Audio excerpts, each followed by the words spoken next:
So चला, welcome welcome everyone, welcome to Sadaiv classes. बघा, आपण सायन्स 2 सुरू केलेला आहे. सायन्स 2 चा फर्स्ट लेसन आपण ऑलरेडी शिकलेलो आहोत आणि आज माझ्यामध्ये तो लेसन आपला संपून जाईल. राईट.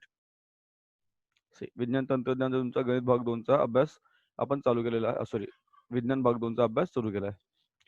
आपण पाहिलं ट्रान्सक्रिप्शन, ट्रान्सलेशन, डीएनए पाहिलं, आरएनए पाहिलं, त्यानंतर उत्क्रांतीचा आपण अभ्यास करतो, इव्होल्युशन. त्याचे पुरावे पाहिले आपण, 5 प्रकारचे पुरावे पाहिले. 5 प्रकारचे पुरावे आपण पाहिले. नाही, 6 प्रकारचे पुरावे पाहिले.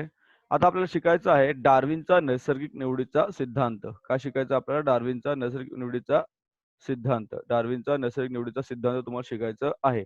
स्क्रीनवर लक्ष द्यायचं सगळ्यांनी. काय डाऊट असेल नंतर तुम्ही मला विचारून घ्या. आता काय म्हणणं काय डार्विनचं बघा. What Darwin says. डार्विनचं म्हणणं काय? Darwin's natural theory, Darwin's theory of natural selection. Charles Darwin हा शास्त्रज्ञ होता. याने काय केलं बघा, विविध प्रदेशातील वनस्पती व प्राण्यांचे असंख्य नमुने गोळा केले व त्यांच्या निरीक्षणावरून त्याने काय केलं, पुढे असक्षमतेत जगतील असा सिद्धांत मांडला. काय म्हटलं? सक्षम, जे सक्षम आहेत बघा. काय म्हटलं त्याने? सक्षम, जे सक्षम आहेत ना, जे सक्षम आहेत ते जगतील असं त्याने काय सांगणार, नैसर्गिक निवडीचा सिद्धांत मांडला. त्याने त्यासाठी एक पुस्तक लिहिलं. पुस्तक नाव होतं ओरिजिन ऑफ स्पीशीज. काय नाव होतं? Origin of species. तर त्या डार्विनचं म्हणणं असं होतं की सर्व जीव प्रचंड संख्येने पुनरुत्पादन करतात. हे सर्व जीव एकमेकांशी काय करतात? स्पर्धा करतात.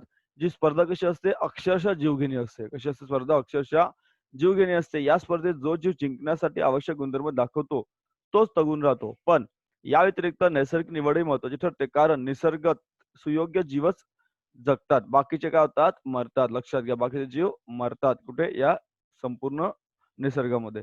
जगलेले जीव काय करतात? जगलेले जीव काय करतात? पुनरुत्पादन. जगलेले जीव काय करतात? पुनरुत्पादन. जगलेले जीव काय करतात? पुनरुत्पादन करू शकतात व आपल्या वेगळ्या वैशिष्ट्यांसकट नवीन प्रजाती तयार करतात. तर डार्विनचा जो सिद्धांत आहे त्याला म्हणतात डार्विनचा नैसर्गिक निवडीचा सिद्धांत. नैसर्गिक निवडीचा सिद्धांत म्हणतात थिअरी ऑफ नॅचरल सिलेक्शन. ठीक आहे. बऱ्याच काळापर्यंत सर्वमान्य राहिला, पण नंतर त्याच्यामध्ये काही आक्षेप सुद्धा घेतले गेले डार्विनच्या या थिअरीमध्ये. त्याचं म्हणणं काय? जो सक्षम आहे तोच जगेल आणि जो सक्षम नाही तो जगणार नाही. तर काय आहे बघा, पहिलं, नैसर्गिक निवड. नैसर्गिक निवड ही एकमेव गोष्ट उत्क्रांतीला कारणीभूत आहे का? नाही. उपयोगी व निरुपयोगी बदलांचे डार्विनने एक स्पष्टीकरण दिलेलं नाही. सावकाश होणारे बदल व एकदम होणारे बदल यांचा उल्लेख केलाय का त्याने? नाही. ठीक आहे. डार्विनने याबाबत कुठल्याही गोष्टी सांगितलेली नव्हती. डार्विनचं चित्र तुम्हाला दिले बघा पुढे. रॉबर्ट चार्ल्स रॉबर्ट डार्विन, 1809 चा जन्म, त्याचा 1882 चा मृत्यू आहे. इंग्लिश जीवशास्त्रज्ञ होता. बरोबर. त्याने सर्व गोष्टीचं म्हणलं होतं. तर डार्विनचा सिद्धांत आपण पाहिला. बरोबर. थोडक्यात परत रिवाइज करतो बघा.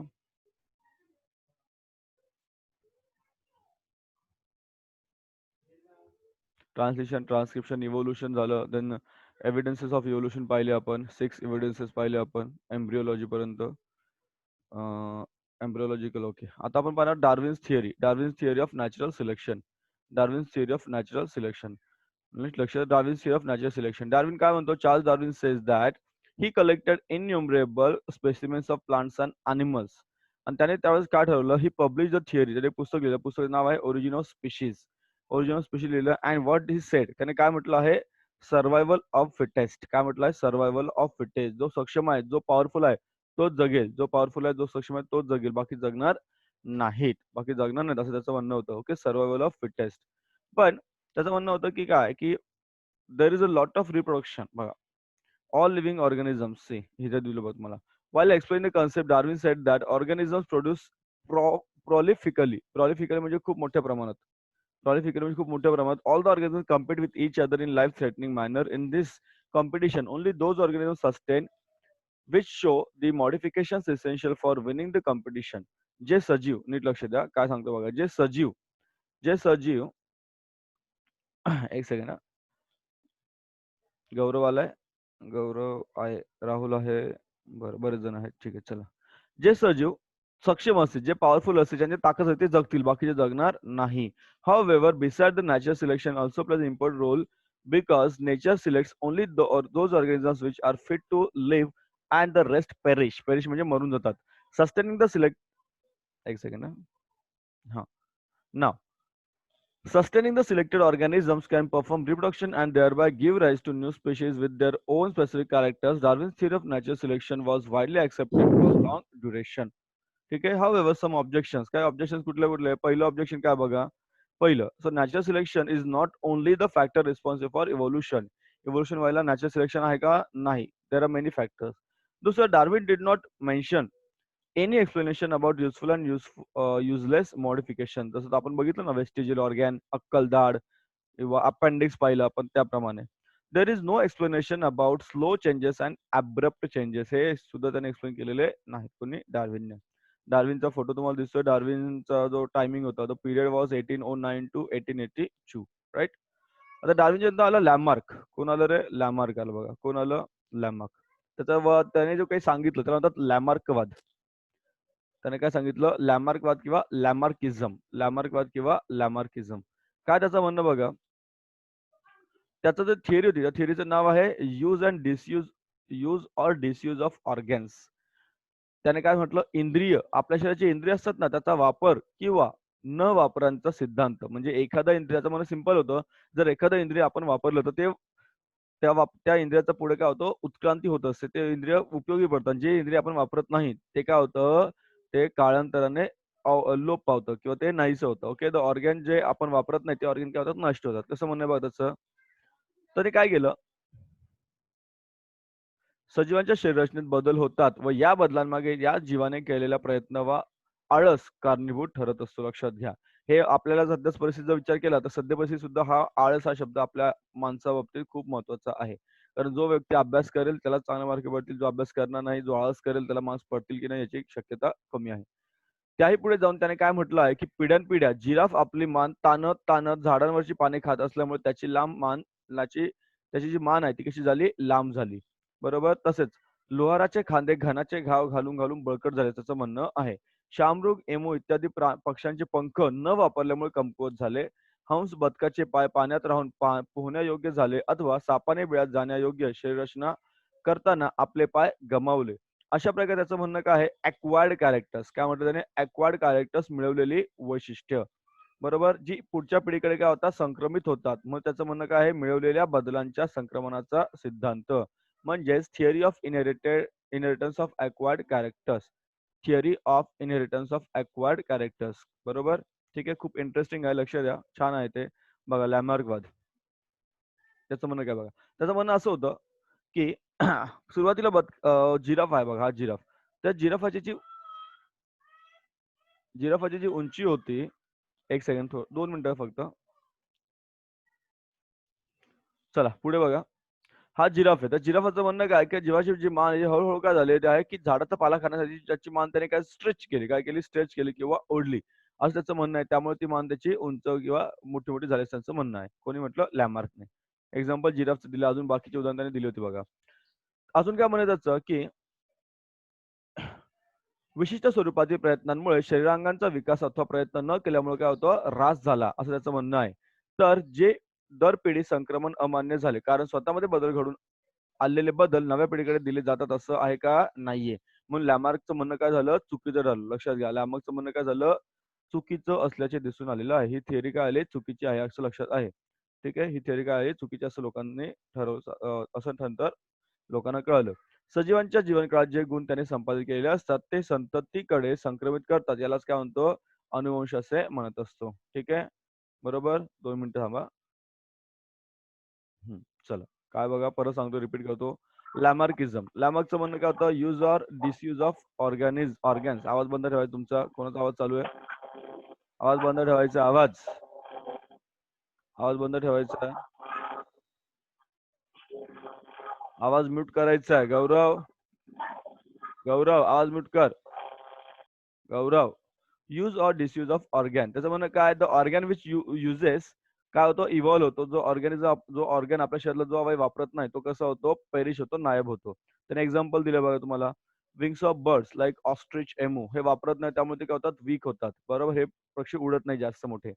त्याचबरोबर आयरन स्मिथ आहे जो लोहार असतो त्याचे शोल्डर आहेत. ते शोल्डर कसे स्ट्रॉंग होतात. हं. त्याचबरोबर त्याचं म्हणणं काय आहे, की जिराफची जी मान आहे. Okay. The neck of the giraffe become long due to browsing on leaves of all tall plants, बरोबर असं त्याचं म्हणणं होतं. बट सिमिलरली दिस थिअरी काय झाली, दिस थिअरी ज्या म्हणतात ॲक्वायर्ड कॅरेक्टर्स, या थिअरीला म्हणतात ॲक्वायर्ड कॅरेक्टर्स. ओके. पण असं आहे का? नाहीये. This theory was not accepted generally and this theory proved to be wrong. परंतु ही गोष्ट बघा, आपण जो काळ शिकतोय ना, तो काळ कुठला आहे बघा. 1744 ला गोष्ट त्यांनी मांडली. 1744, 1829 म्हणजे डार्विनच्या आधीची गोष्ट आहे. लक्षात घ्या. डार्विनच्या आधीची गोष्ट आहे. हं, ठीक आहे. चला पुढे बघा. ही गोष्ट डार्विनच्या आधीची आहे. डार्विनच्या आधीची गोष्ट आहे लॅमार्कची. त्यानंतर स्पेसिएशन आहे आणि ह्युमन इव्होल्यूशन आहे. हा महत्त्वाचा भाग आहे आपल्याकडे बघा. स्पेसिएशन म्हणजे काय? तर जाती उद्भव. स्पेसिएशन म्हणजे काय? जाती उद्भव. बघा प्राणी बघा, काय म्हणतात त्यांना, प्राणी वनस्पती यांच्यातील विविध जातींचा उद्भव हा उत्क्रांतीचा परिणाम आहे. नैसर्गिक फलनाद्वारे फलनक्षम संतती निर्माण करून शकणाऱ्या सजीवांना काय म्हणतात? स्पीशीज किंवा जाती असे म्हणतात.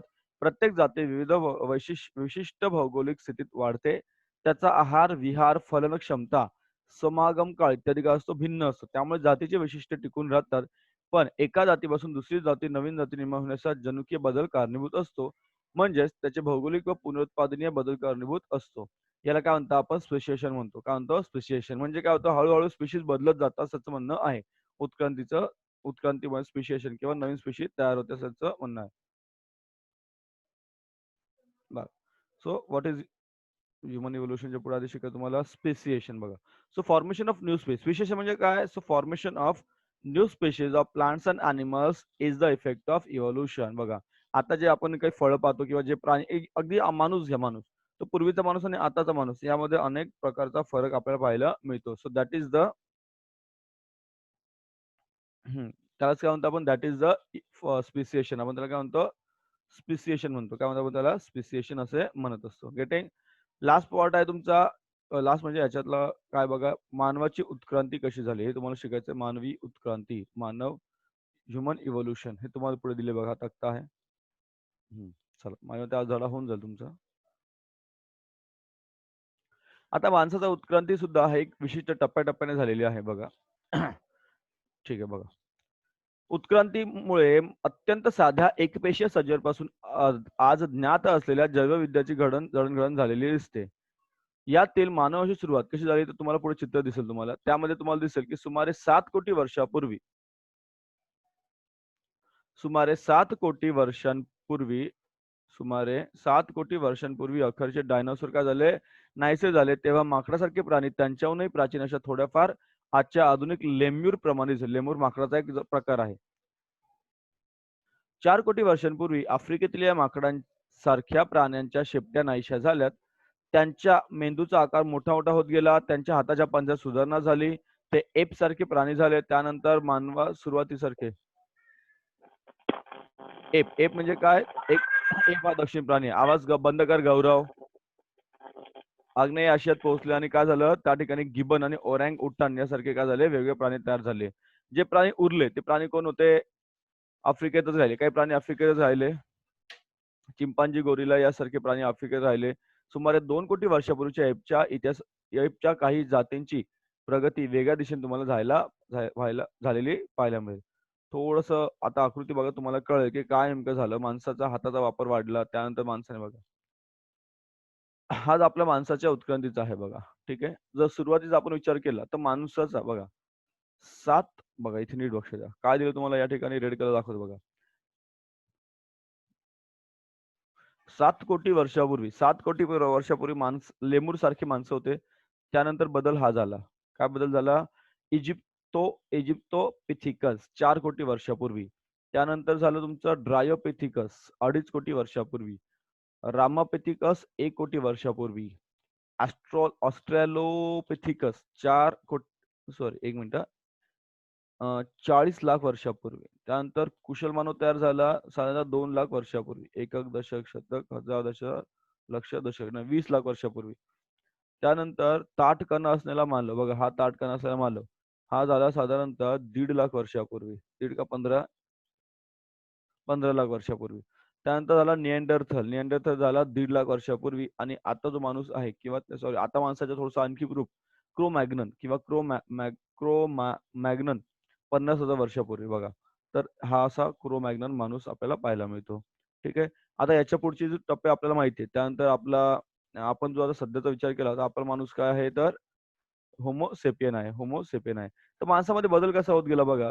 साधी गोष्ट आहे. माणूस आधी कसा चालायचा 4 पायांवर चालायचा. बरोबर. नंतर माणूस 2 पायांवर चालू लागला. 2 हात मोकळे झाले. या 2 हाताने तो शिकार करू लागला, शेती करू लागला आणि वेगवेगळ्या गोष्टींचा त्या ठिकाणी काय होतो उपयोग करू लागला. त्याच्या शरीराचे केस पण बघा. सुरुवातीचे केस त्याच्या शरीराचे केस सुद्धा कमी-कमी होत गेले. आपल्याला पाहायला मिळतात. गौरव आवाज बंद करायचा आहे. गौरव आवाज बंद कर. कोरड्या होत जाणाऱ्या हवामानामुळे काय झालं, तर जंगले नाहीशी होऊ लागली, तेव्हा हे एप कुठे आले? झाडावरून वाचण्यासाठी खाली आले. लक्षात घ्या. आधी झाडावर होते, नंतर ते खाली आले. त्यांच्या कमरेच्या हाडांचा विकास अशा तऱ्हेने झाला, की ते गवता प्रदेशामध्ये ताठ उभे राहू लागले. कसे उभे राहू लागले? ताठ. तेव्हा त्यांचे हात केव्हाही वापरण्यासाठी मोकळे झाले. हात मोकळे झाले, या हातांचा वापर वाढला. बरोबर. हातांचा वापर करणारे, ताठ उभे राहणारे पहिले मानवसदृश्य प्राणी सुमारे 2 कोटी वर्षापूर्वी अस्तित्वात आले. त्यानंतर मानवसदृश्य प्राण्यांची आपल्याकडे सर्वात पहिली नोंद आहे ती म्हणजे काय? तर आफ्रिकेतील रामापिथिकस या एपची. पुढे हा एप आकाराने मोठा झाला, अधिक हुशार झाला आणि 40 लाख वर्षांपूर्वी दक्षिण आफ्रिकेत काय झाला? एपचा विकास झाला. हे आपण पाहिलं.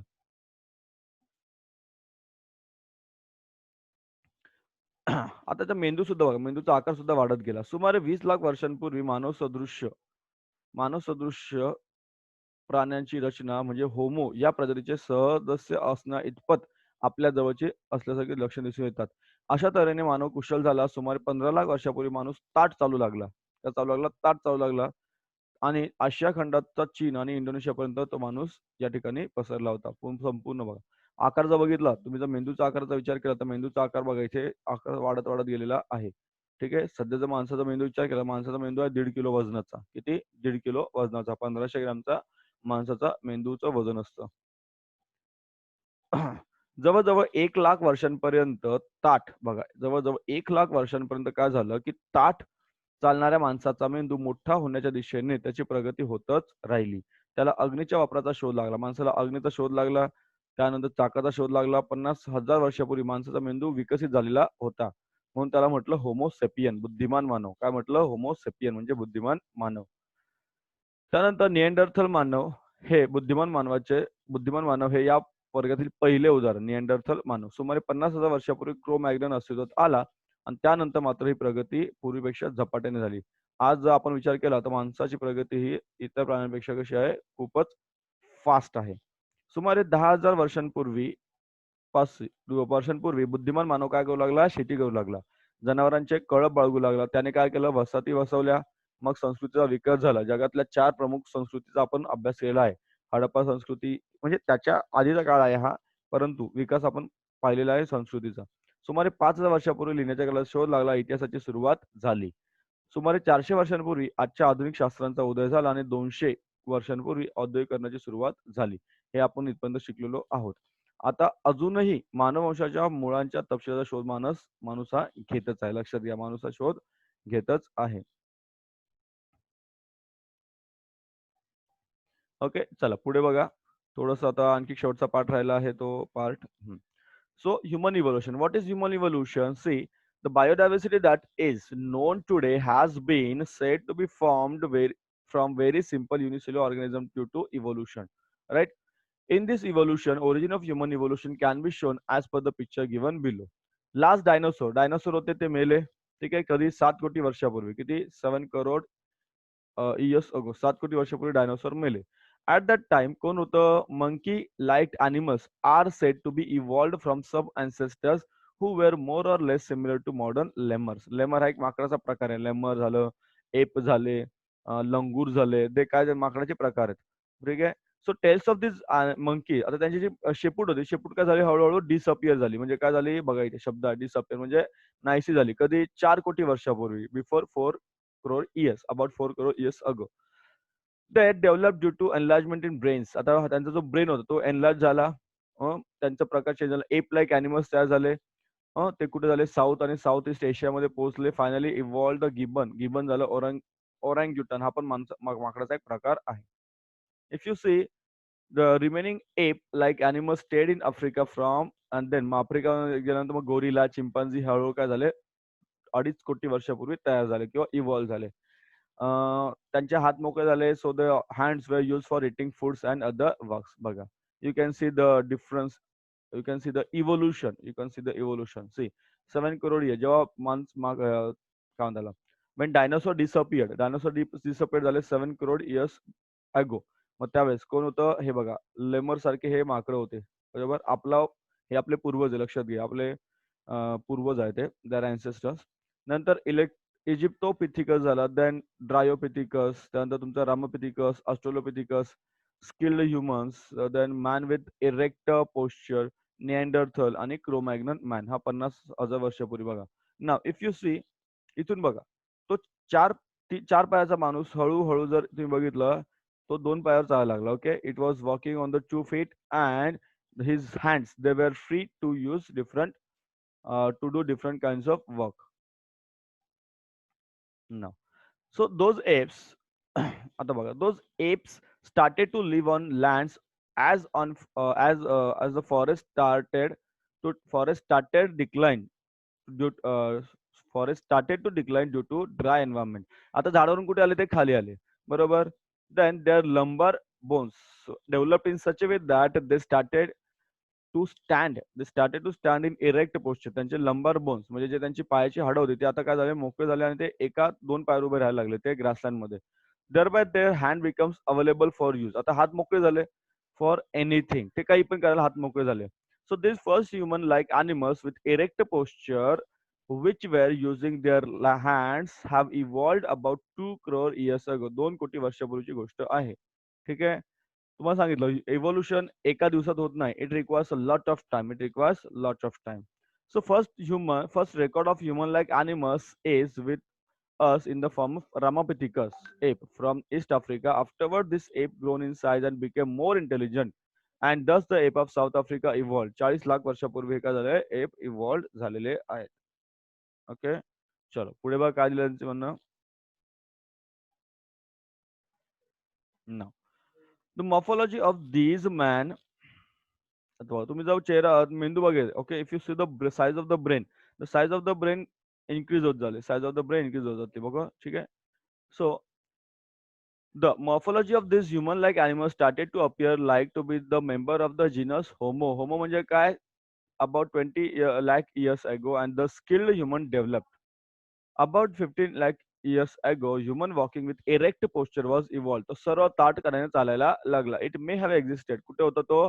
चायना आणि इंडोनेशिया. चायना आणि इंडोनेशियामध्ये तो सुरुवातीला असावा असं लोक म्हणतात. It may have. Evolution of upright man continued in the direction of developing it's brain. Brain develop झालं. काय झालं? ब्रेन डेव्हलप झालं. माणसाचा हाच एक मोठा म्हणतात ना की दिस इज द ओनली थिंग. हा जो प्रकार आहे ब्रेन हा माणसाचा खूप अद्यावत आहे. It is well developed. Meanwhile it discovered the fire. आता फायर सुद्धा काय झालं? माणसाने आगीचा सुद्धा शोध लावला. It discovered the fire. The brain of 50,000 years old man had been sufficiently evolved to extend that it could be considered as members of the class wise man. Class wise wise man. Wise man म्हणजे काय? Homo sapien. बघा. Homo sapien म्हणजे काय? Wise man. Homo means wise, हुशार. Wise म्हणजे काय? हुशार.